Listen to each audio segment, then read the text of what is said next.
주 안에 사랑하는 성도 여러분, 이번 겨울은 참 유난히 추웠던 것 같습니다. 그런데 어김없이 또 세월의 흐름은 그 추웠던 겨울을 서서히 몰아내고 봄빛이 감돌기 시작합니다. 여러분, 좀 봄빛이 느껴지지 않습니까?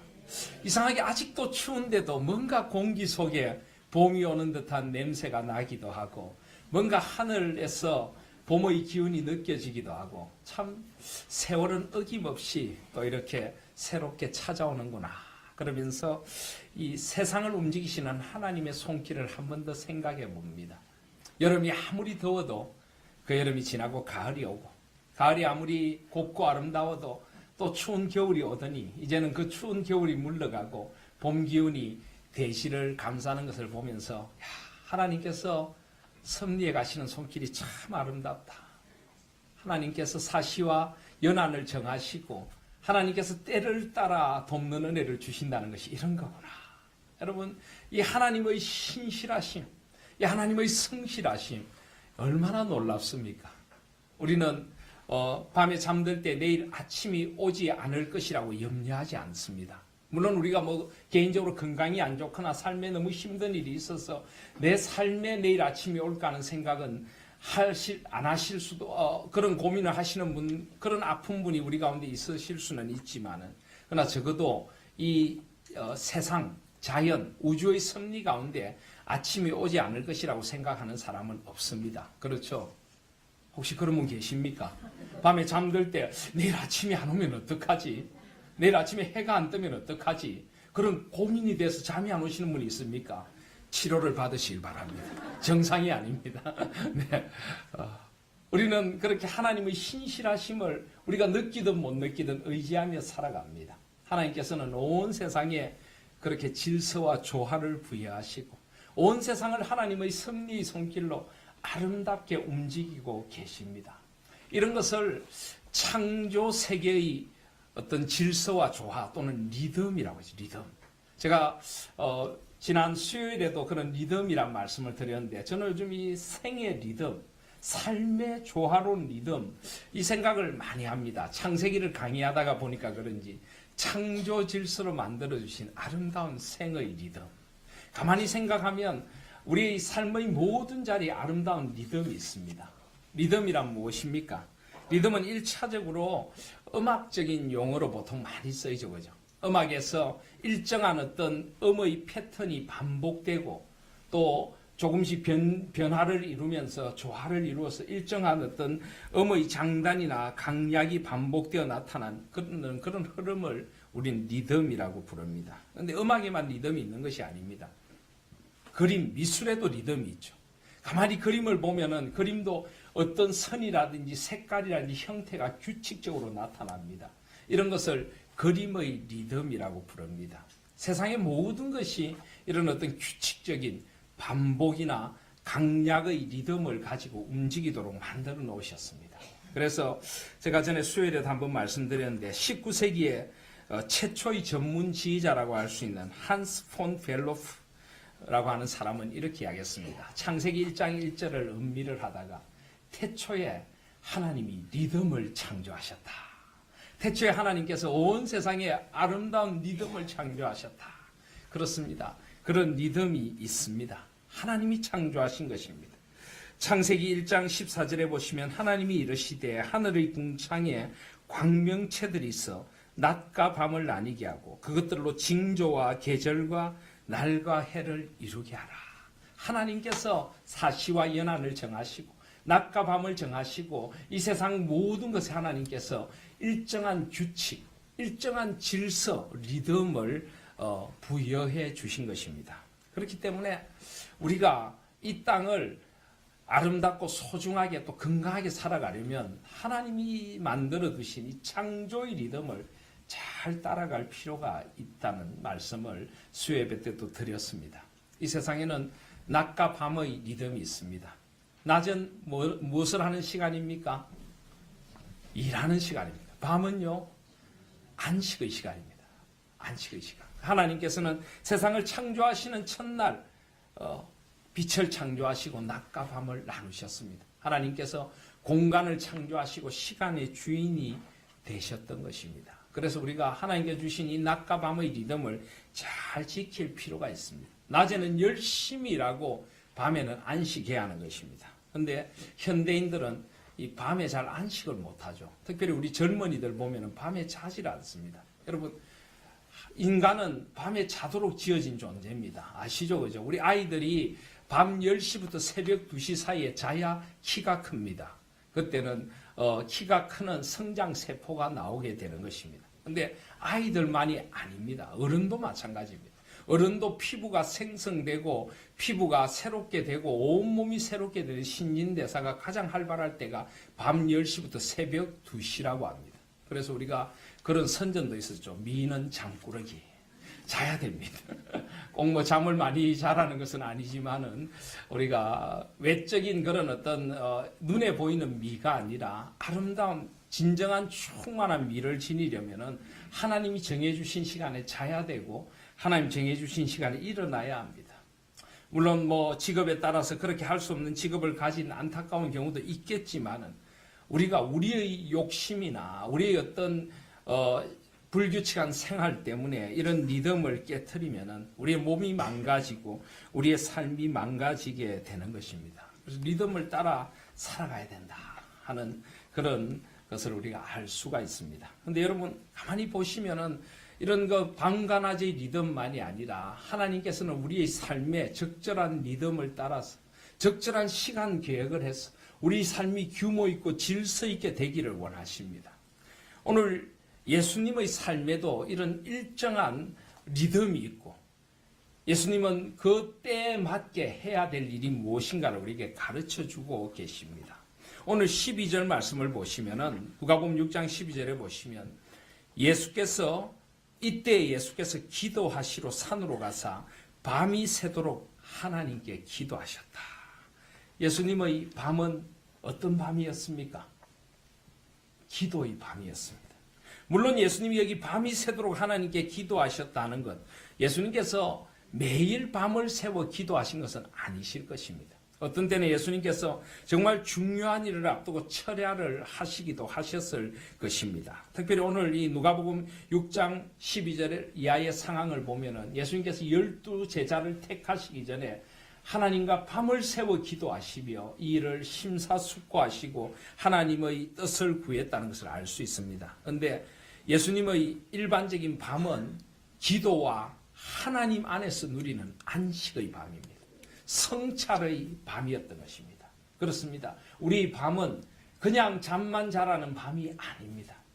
하나님께서 우리에게 밤을 허락하신 이유는 하루를 돌아보고 하루의 시간들을 성찰하고 하나님께 기도하고 하나님 품 안에서 안식하라고 우리에게 밤을 허락해 주신 줄 믿습니다.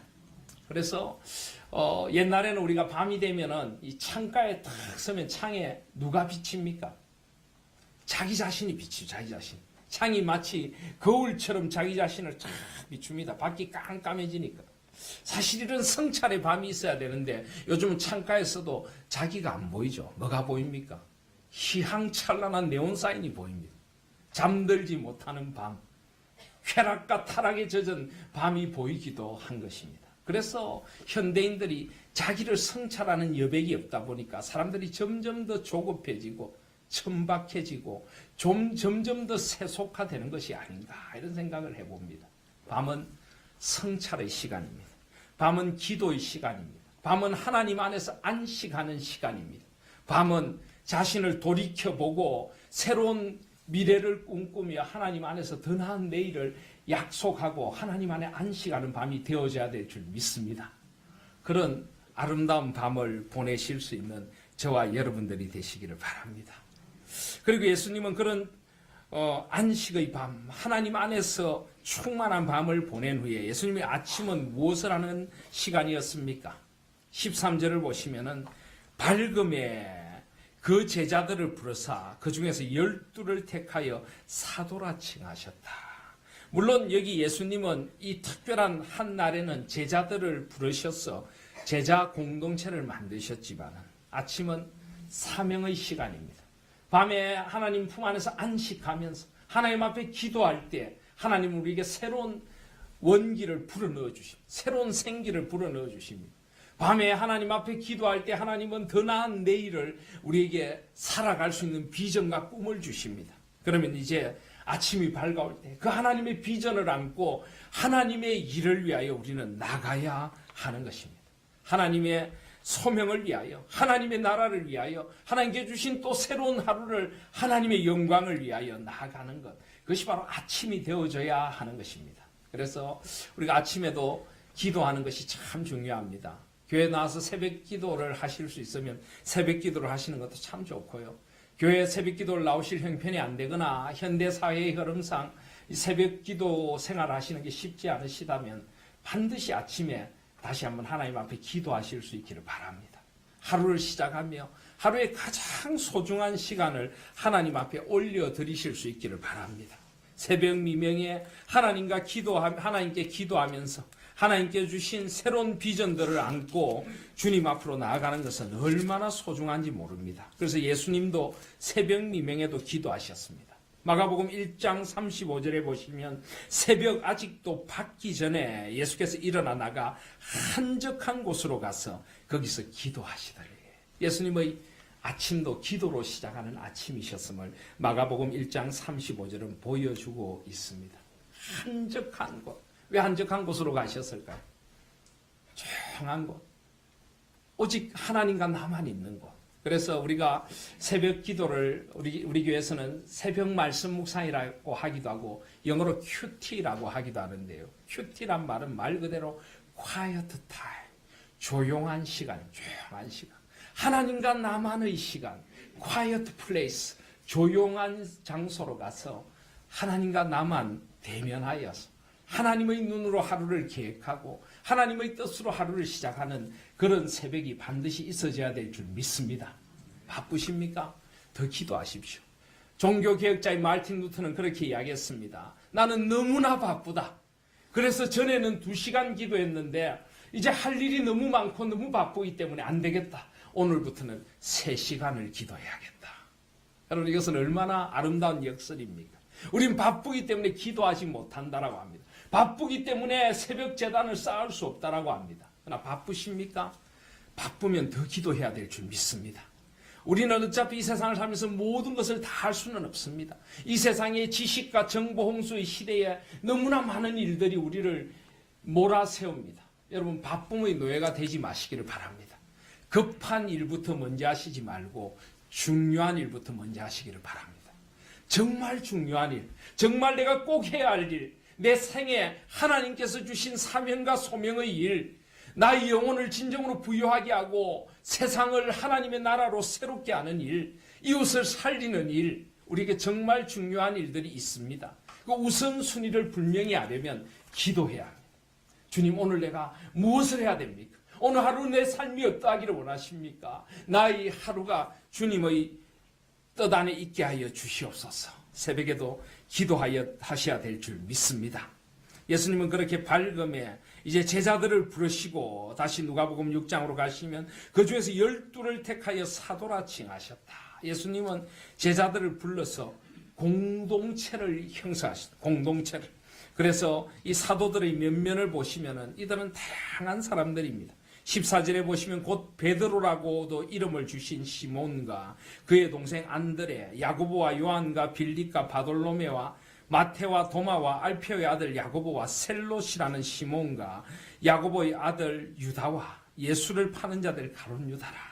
지금 시간 관계상 이 12명을 일일이 우리가 자세히 살펴볼 시간은 없겠지만은 이들 가운데는 갈릴리 바닷가에서 업으로 잔뼈가 굵은 사람들, 아주 지금으로 치면은 노동자라고 할 수 있는 사람도 있고요. 세리인 마태도 있고요. 또 정치에 대한 특별한 관심을 가지고 정치 참여파인 셀롯이라고 하는 시몬, 열심당원도 있고요. 그리고 또 출신 지역도 다양합니다. 16절에 가론 유다 하는 것은 그리옷 지방, 유대 남부 지방 출신이다. 갈릴리로부터 유대 남부까지 다양한 지방색과 다양한 배경을 가진 사람들을 주님께서는 함께 모아서 제자 공동체를 만드시고 주님의 일을 맡기십니다. 주님의 아침은 사명을 위한 아침. 주님의 아침은 하나님의 나라를 준비하는 아침입니다. 주님의 아침은 임무를 임무를 맡기시고 제자들을 세우시는 아름다운 하루. 그래서 일을 배당하고 그날 해야 될 일들을 조직하고 하나님 앞에서 하루를 계획하는 그런 복된 아침을 주님은 보내셨습니다. 그리고 주님은 낮에 무엇을 하셨습니까? 17절에 보시면 예수께서 그들과 함께 내려오사 평지에 서시니 그 제자의 많은 무리와 예수의 말씀도 듣고 병 고침을 받으려고 유대 사방과 예루살렘과 두로와 시돈의 해안으로부터 많은 백성도 있더라. 주님은 그 낮에 이제 주께서 맡겨주신 사명을 감당하십니다. 주님은 이 땅에 무엇을 하러 오셨습니까? 마태복음은 예수님께서 이 땅에 오셔서 하신 가장 대표적인 일을 세 가지로 말합니다. 하나님 나라에 대하여 가르치시고 천국 복음을 전파하시고 모든 병과 모든 약한 것들을 고치셨더라. 예수님은 가르치시고 전파하시고 고치시기 위하여 오셨습니다. 하나님 나라에 대하여 가르쳐서 한 사람 한 사람을 하나님의 온전한 사람으로 세워가는 것, 이것이 예수님의 비전이었습니다. 그리고 사람들에게 복음을 전파해서 잃어버린 영혼들이 주님 앞에 돌아오도록 하고, 그리고 한 사람 한 사람을 고쳐서 온전한 사람이 되게 하고 치유와 회복의 은혜가 일어나도록 만드는 것이었습니다. 교회도 이 세 가지 일을 해야 합니다. 말씀을 가르쳐서 말씀을 사는 사람들이 되도록 해야 합니다.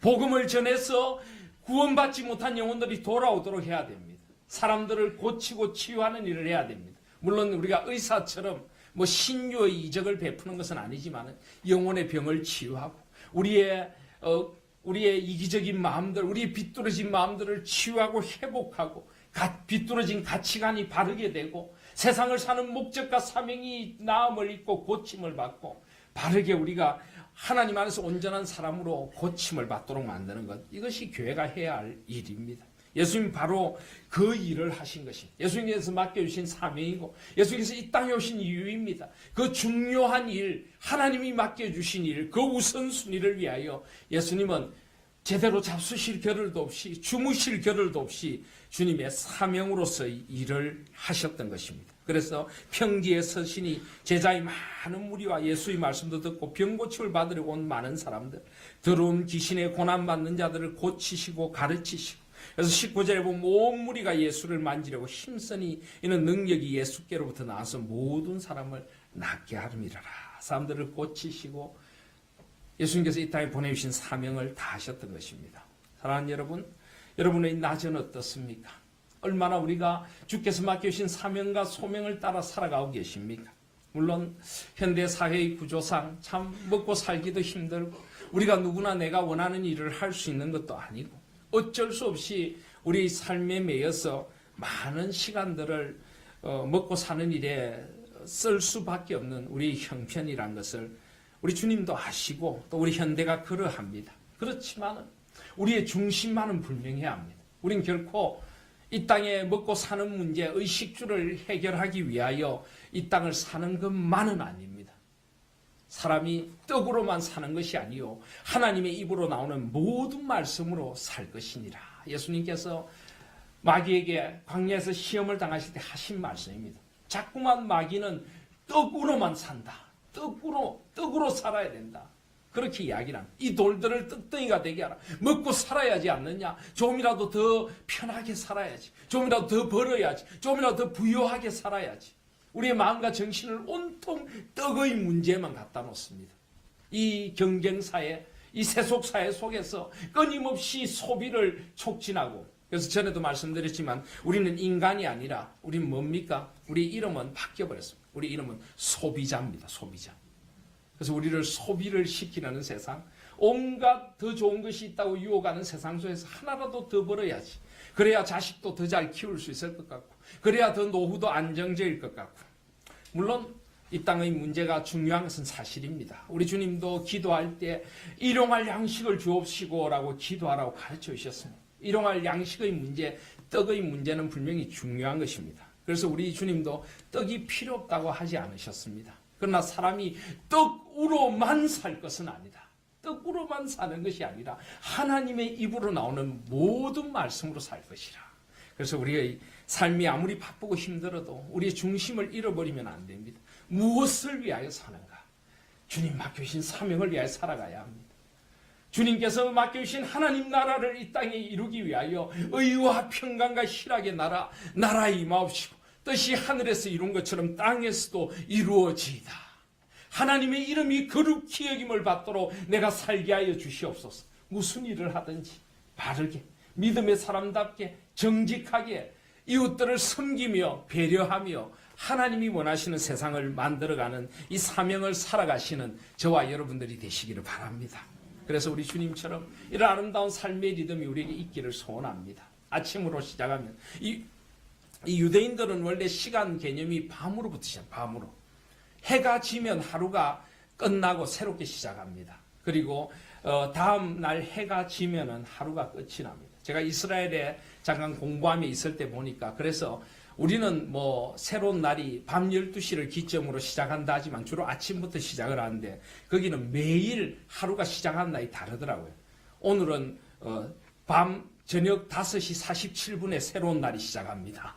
해가 지면은 새로운 날이 시작을 하는 것입니다. 참 독특한 그런 문화를 가지고 있는데 그래서 그러다 보니까 지금 이 밤부터 시작을 합니다. 밤으로 시작해서 아침으로 낮으로 나아갑니다. 근데 우리로 치면은 아침으로 시작을 한다면 우리 아침은 하나님 앞에서 깨어나자마자 지난밤 나에게 단잠을 허락해 주시고 잘 수 있는 보금자리가 있고 함께 누울 수 있는 가족이 있고 나에게 삶의 자리를 허락해 주신 하나님 앞에 감사함으로 하루를 시작하였어. 오늘 이 새벽을 하나님 앞에 드리고 말씀 묵상을 하고 이 새벽을 하나님 앞에서 오늘 하루를 계획하는 그런 기도의 새벽, 그런 하나님 앞에서 사명을 새롭게 하는 그런 새벽이 우리에게 있어져야 될 줄 믿습니다. 그리고 낮은 주님의 사명을 위하여 우리에게 주신 직업과 삶의 자리들에서 가정이면 가정주부, 그것도 하나님 주신 사명입니다. 자녀를 키우는 거룩한 사명도 중요한 것입니다. 나의 삶의 자리가 어떠하든지 그 모든 것이 하나님이 불러주신 자리인 줄 알고 최선을 다하여서 주의 영광을 위하여 주님의 나라를 위하여 이웃들을 복되게 하기 위하여 복의 통로가 되기 위하여 살아가는 아름다운 사명의 낮이 있으시기를 소원합니다.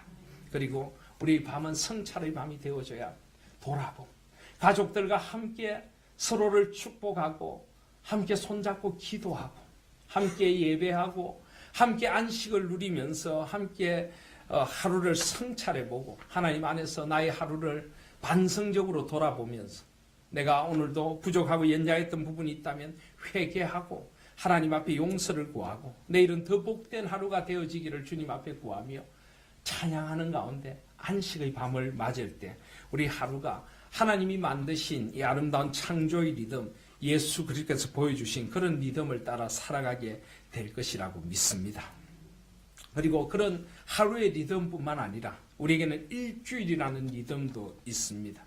예수님께서 이 땅에 오셔서 안식일에 많은 것들을 하셨습니다.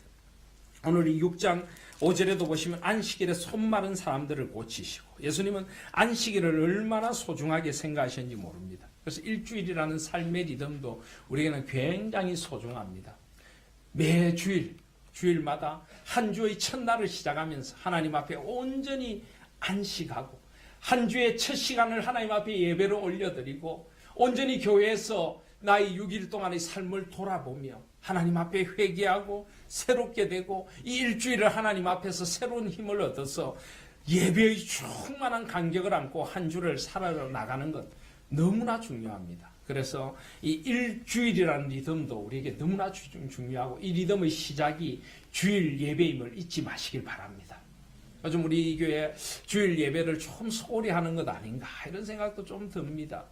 주일 예배 드리지 않는 것을 조금 너무 쉽게 생각하는 그런 성도님들이 있는 것 같습니다. 그리고 예배가 좀 더 준비되어서 정말 하나님 앞에 온전히 드려지는 주일이 되어야 되겠다 하는 생각을 합니다. 또 온전한 주일을 주님 앞에 지키면서 기쁨과 감사로 충만한 하루를 보낼 때 우리 일주일의 리듬이 잡혀갈 줄 믿습니다.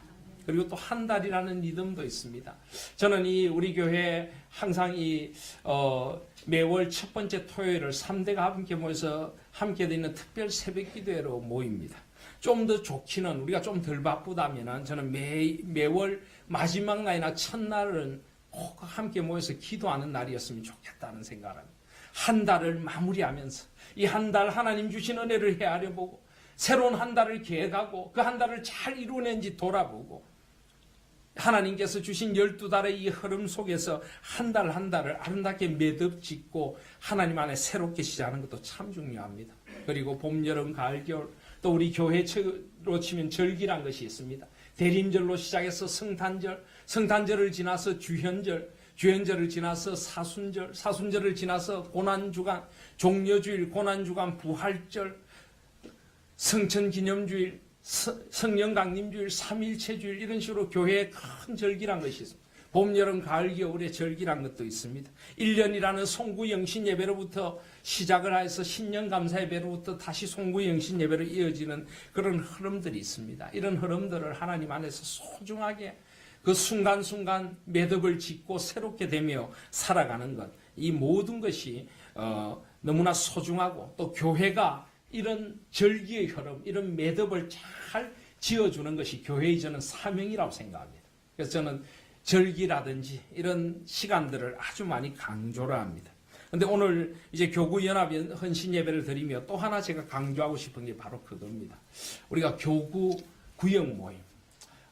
물론 지금 우리의 이 바쁜 생활 속에서 일주일에 한 번 우리가 모여서 교구 구역 모임을 한다는 것은 쉬운 일은 아님을 저도 잘 알고 있습니다. 그렇지만은 우리 한 주를 아름답게 마무리하기 위해서 이 교구 구역 모임이라는 것이 참 중요합니다. 한 주를 살아가면서 우리 삶은 여러 가지로 지치고 힘든 가운데 있게 됩니다. 주일 받은 은혜는 점점 옅어져 가는 것 같습니다. 성도의 거룩한 교제들은 점점 멀어져 가고 각박한 세상을 살아가면서 정말 외롭고 힘들다는 생각을 가지게 됩니다. 그럴 때 한 주를 마무리하며 금요일 저녁 또는 토요일 교구 식구들이 함께 모여서 소그룹으로 함께 모여서 모든 삶의 시름과 아픔들을 함께 나누고 위로를 함께 나누고 서로를 축복해주며 기도하는 것, 이 교구 구역 모임이란 것이 얼마나 우리에게 큰 위로가 되는지 모릅니다. 예수님도 소그룹을 좋아하셨습니다. 오늘 예수님 보시면은 12사도를 택하시고 그들과 3년을 동고동락하셨습니다. 그래서 어떤 사람은 이 소그룹의 최대치가 12명이다. 12명 이상 소그룹을 만드는 것은 교만한 것이다. 예수님보다 더 많이 가지려고 하면 안 된다. 어떤 사람 이런 재미있는 이야기도 했는데 뭐 꼭 그런 것은 아니고 12라고 하는 것은 구약의 12지파, 신약의 12사도, 이것은 하나님의 구원의 경륜 가운데 모든 지파와 모든 시대를 대표하는 그런 의미가 있는 것입니다. 어쨌든 그러나 이것은 분명히 소그룹이었습니다. 이런 소그룹이 굉장히 중요합니다. 이런 소그룹을 통해서 그들이 서로를 드러내고 함께 고민을 나누고 함께 그리스도를 본받고 함께 자라가는 것, 이것은 너무나 중요한 것이라고 할 수가 있습니다. 그래서 우리 하나인교회 구역 모임을 제가 우리 하나인교회 부임하면서 그런 이름으로 만들었습니다. 만나세요. 뜻 아시죠? 제가 여러 번 이야기를 했는데 우리 하나인교회 구역 모임이 만나세입니다. 왜 만나세입니까? 만나야 역사가 일어나기 때문입니다. 안 만나면 역사가 일어나지 않습니다. 아까 우리가 예배 시작하면서도 제가 이 말씀을 읽었는데요. 우리 만나세 구역 모임의 비전은 히브리서 10장 24절 25절입니다. 서로 돌아보아 사랑과 선행을 격려하며 모이기를 패하는 어떤 사람들의 습관과 같이 하지 말고 오직 권하여 그날이 가까움을 볼수록 더욱 그리하자. 사람들은 점점 모이기를 패합니다. 이기주의적이 되고 개인주의적이 되고 세상의 바쁨 가운데 쫓겨 살아갑니다. 그러나 우리는 그런 사람들의 습관과 같이 하지 말고 모이기를 힘쓰고 서로 돌아보아 사랑과 선행을 격려하는 공동체가 필요한 것입니다. 특별히 오직 권하여 그날이 가까움을 볼수록 예수님께서 재림하실 날이 가까움을 볼수록 우리 말세가 되면 사랑이 식습니다. 말세가 되면은 사람들의 마음이 더 각박해지고 돈을 사랑하는 경건치 못하고 무정해지고 부모를 배반하고 이런 세상이 되어갑니다. 이런 세상 속에서 우리는 더 함께 서로 권하여 서로 돌아보아 사랑과 선행을 격려하는 만남이 필요하다는 것입니다. 그래서 만나세입니다. 그리고 이 만나세는 각각 약자기도 합니다. 첫 번째 만은 뭐라고요? 만남. 두 번째 나는 나눔. 세 번째 새는 세움. 그래서 우리가 함께 만나서 서로 안부를 묻고 서로 일주일간의 삶을 돌아보고 함께 이야기 나누고 서로의 아프고 힘든 이야기들도 나누고 함께 만나는 거죠. 그리고 함께 만나서 은혜를 나누어요. 같이 찬양하고 같이 말씀을 읽고 일주일 동안 큐티 세어링을 나누고 삶의 체험들을 나누고 신앙의 경험들을 나누고 그래서 우리 남녀 전도회는 같은 시대를 살아가는 같은 나이를 가진 사람들의 소그룹이라면 이 지역 공동체, 교구와 구역은 다양한 연령대가 있습니다. 연세 드신 어르신들의 지혜도 듣고 젊은 사람의 고민도 들어주고 삶의 아름다운 신앙의 정보들도 연령대마다 다 다른 것들을 함께 나누고 그렇게 나눔이 있어요. 은혜를 나누고 말씀을 나누고 찬양을 나누고 원래 신앙은 항상 공동체적이어야 합니다. 모이지 않으면 자라지 않습니다. 모이지 않으면 우리가 정말 하나님 안에서 함께 세워져 갈 수가 없는 것입니다. 그래서 만나야 하고 나누어야 합니다. 그리고 서로를 세워줘야 서로를 세워줘. 세상은 서로를 넘어뜨리려는 세상인 경우가 많습니다. 그러나 우리는 서로를 세워줍니다. 서로의 신앙을 세워주고 서로의 그 은사와 장점들을 축복해주고 힘들고 지친 어깨를 세워주고 위로하고 기도해주고 얼마나 이 모임이 소중한지 모릅니다. 이 모임을 정말 제대로 하지 않으니까 이 모임이 점점 무덤덤해져 가지. 이 모임을 제대로 하면은 정말 사모하는 마음이 생겨야 됩니다. 앞으로 3월 이제 중순부터 우리 하나님교회는 금요 기도회를 시작할 것입니다. 금요일 날 저녁에 이 모임이 쉽지 않다면 우리 기도에 나와서라도 교구와 구역이 함께 모여서 잠깐 먼저 서로를 축복하고 서로의 기도 제목을 나누고 함께 손잡고 기도하는 그런 시간을 가져도 좋을 것입니다. 어쨌든 분명한 것은 하나님께서 줄로 재어 그어주신 우리 구역, 하나님께서 같은 지역에 살아가게 해주신 소중한 지체들 함께 만나시기를 바랍니다. 함께 삶과 은혜를 나누시기를 바랍니다. 그리고 함께 서로를 세워주시기를 바랍니다. 이것이 한 주의 아름다운 매듭이 될 줄 믿습니다. 한 주를 마무리하면서 회복하고 또 위로하고 축복하는 그런 아름다운 시간. 아까도 말씀드렸지만 삶은 언제나 바쁘기 마련입니다. 급한 일을 하다 보면 시간은 없는 것입니다. 그러나 우선순위를 어디 두는가 하는 것이 중요합니다. 내가 적어도 일주일에 한 번 또는 2주일에 한 번은 반드시 교구 구역 모임에 참석하겠다. 우선순위를 거기에 두겠다. 그걸 통해서 우리 삶을 나누고 하나님께서 함께 세워주신 사람들을 축복하고 위로하고 격려하겠다. 이 모임을 통해서 같은 지역을 살아가는 소망을 나누겠다는 우선순위를 두실 수 있기를 바랍니다. 열심으로 모이실 수 있기를 바랍니다. 열심으로 말세가 될수록 서로 사랑하고 허물을 덮어주라고 베드로 사도는 이야기했습니다. 그래서 우리가 모이고 함께 한 주를 마무리하고 또 주일을 준비하고 함께 나와 공동체 온 성도들이 함께 모여 예배하고 한 주의 마무리를 하면서 소그룹으로 함께 모여 삶을 나누고 그런 것들이 함께 갈 때 우리 삶이 더욱 질서 있고 조화로워지고 우리 삶에 진정한 은혜와 소망이 임하고 우리가 영적으로 자라가게 될 것을 믿습니다. 그래서 그런 만나세 구역 모임, 교구 모임 올해는 정말 한번 힘써 보십시다. 그래서 우리의 삶이 좀 더 하나님의 창조 질서에 맞게 조화롭고 아름답고 질서가 잡혀가는 삶이 되어서 풍성한 그런 부흥의 한 해를 맞는 저와 여러분들, 부흥의 놀라운 역사를 경험하는 교구와 구역 모임 되시기를 주님의 이름으로 축복드립니다.